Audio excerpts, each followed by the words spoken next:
Business meet పెడతాం, ఎంఓయూలు చేసుకుంటాం. ఏ ప్రభుత్వం చేయాల్సింది.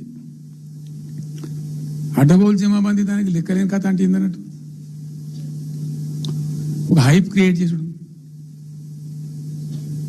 దీనికి ఆచుడు, దీనికి గురువు చంద్రబాబు నాయుడు.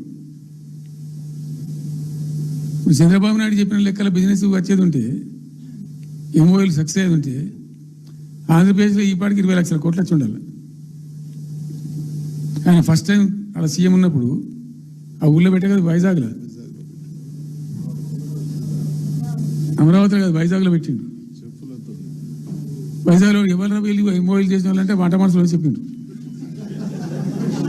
ఆ స్టార్ హోటల్లో బయట వంట మనుషులు, వాడు ఎవడు ఆ సప్లై చేసేటోళ్ళు, వాడు వచ్చి కూర్చోపోయి సంతకం పెట్టే పెట్టిండు వాడు పాపం. అవునండి, పాపులర్ అయింది అది. ఇప్పుడు మరి ఎక్కడ పెట్టుబడి ఎక్కడ చెప్పండి. ఆఖరికి 10,000 కోట్లు అన్న రావాలి. 15 లక్షల కోట్లు, 6 లక్షల కోట్లు, 8 లక్షల కోట్లు. మనకి అభివృద్ధి లేదు, రేపటి యువతకి ఉపాధి అవకాశాలు లేవు ఈ రాష్ట్రంలో. పాపం మన వాళ్లే మనల్ని దెప్పిపడుస్తున్నారు అనుకుంటే, పక్కన ఉన్నటువంటి తెలంగాణ రాష్ట్రంలో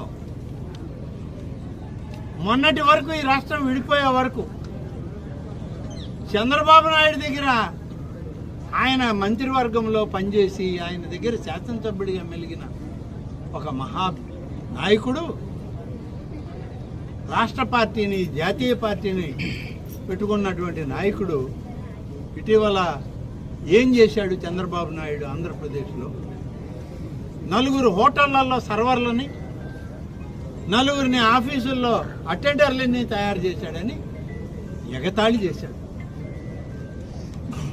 ఇవాళ నేను ఆ పెద్ద మనిషికి మొన్నే చెప్పా, మళ్ళీ చెప్పాలి.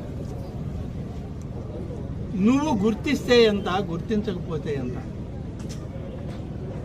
ఈ రాష్ట్ర నాయకుడైనటువంటి ముఖ్యమంత్రి చంద్రబాబు నాయుడిని ఇతర దేశాల్లో ప్రభుత్వాలు గుర్తించాయి, ప్రధానమంత్రులు గుర్తించారు, రాష్ట్రపతులు గుర్తించారు, ఈ దేశం గుర్తించింది. ఆయన ఒక రాజనీతిజ్ఞుడని, పరిపాలన దక్షుడని, పరిపాలన అందించడంలో మరి సుపరిపాలనలో